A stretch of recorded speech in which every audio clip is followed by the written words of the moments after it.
Bisa dijelaskan sedikit apa kedatangan di Bawaslu hari ini? Baik, pada hari ini kami melaporkan kembali mutasi di dalam Pilkada Alor, di mana kami mempunyai novum baru, yaitu berupa surat rekomendasi dari Komisi Aparatur Sipil Negara tertanggal 27 Februari 2019. Di dalam surat tersebut, Komisi Aparatur Sipil Negara setelah melalui pemeriksaan hampir sebulan lamanya, 30 hari, menyatakan mutasi Pilkada Alor itu terbukti, salah satunya terbukti melanggar pasal 71 ayat 2 Undang-Undang 10 tahun 2016. Hal ini berbeda dengan keputusan Bawaslu NTT yang sebelumnya menyatakan tidak terbukti pasal 71 ayat 2. Atas pertentangan dua surat dari dua lembaga yang berbeda ini, maka kami kembali laporkan kepada Bawaslu RI. Kami laporkan kepada Bawaslu RI untuk mengkoreksi keputusan Bawaslu NTT dan mengambil alih pemeriksaan mutasi Pilkada Alor untuk merekomendasikan kepada KPU, karena di dalam pasal 71 ayat 5 disebutkan terbukti pasal 71 ayat 2 itu dapat dikenakan sanksi diskualifikasi sebagaimana dimaksud pasal 71 ayat 5.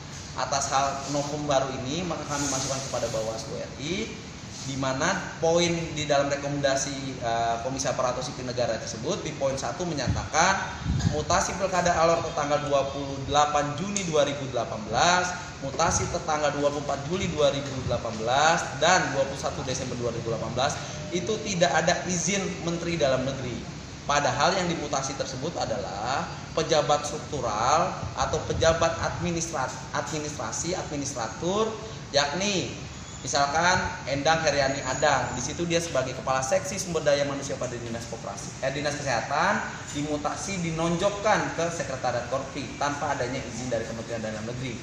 Ada juga sekretaris dinas atas nama Tony Lamual, itu juga dimutasi dinonjokkan tanpa ada izin dari Kementerian Dalam Negeri. Ini jelas termasuk pejabat yang dilarang dimutasi tanpa izin dari Kementerian Dalam Negeri.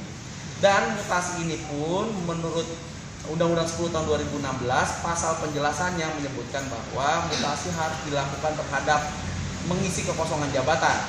Pada faktanya akibat dari mutasi ini terjadi kekosongan jabatan. Sebagai contoh tadi misalkan dari Kasih SDM dipindah ke Sekretariat Korpi, menyebabkan terjadi kekosongan jabatan kepala seksi. Jadi justru ini terjadi kekosongan jabatan. Dan di dalam rekomendasi KSN itu disebutkan bahwa kajian ASN, temuan-temuan yang mereka temukan, terjadi penumpukan pejabat ASN.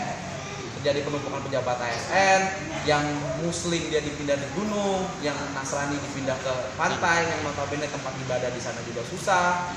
Terusnya pejabat ASN yang sedang hamil dipindah ke daerah yang minim fasilitas kesehatan, dan beberapa hal yang lainnya. Dan Komisi ASN juga menyatakan telah terjadi pelanggaran terhadap Undang-Undang 5 tahun 2014 tentang Undang-Undang Aparatur Sipil Negara dan juga PP tentang manajemen ASN, di mana mutasi pilkada di dalam Pilkada Kabupaten Alor tersebut itu tidak mempertimbangkan yang namanya kompetensi, tidak mempertimbangkan namanya baperjaka, tidak mempertimbangkan namanya rencana kebutuhan pegawai, sehingga terjadi penumpukan dia di tempat yang tidak sesuai dengan kompetensinya, yang tadinya dia sekretaris dinas dijadikan guru, yang tadinya dia ada di dinas yang lain dijadikan guru, yang sebenarnya tidak sesuai dengan kompetensinya.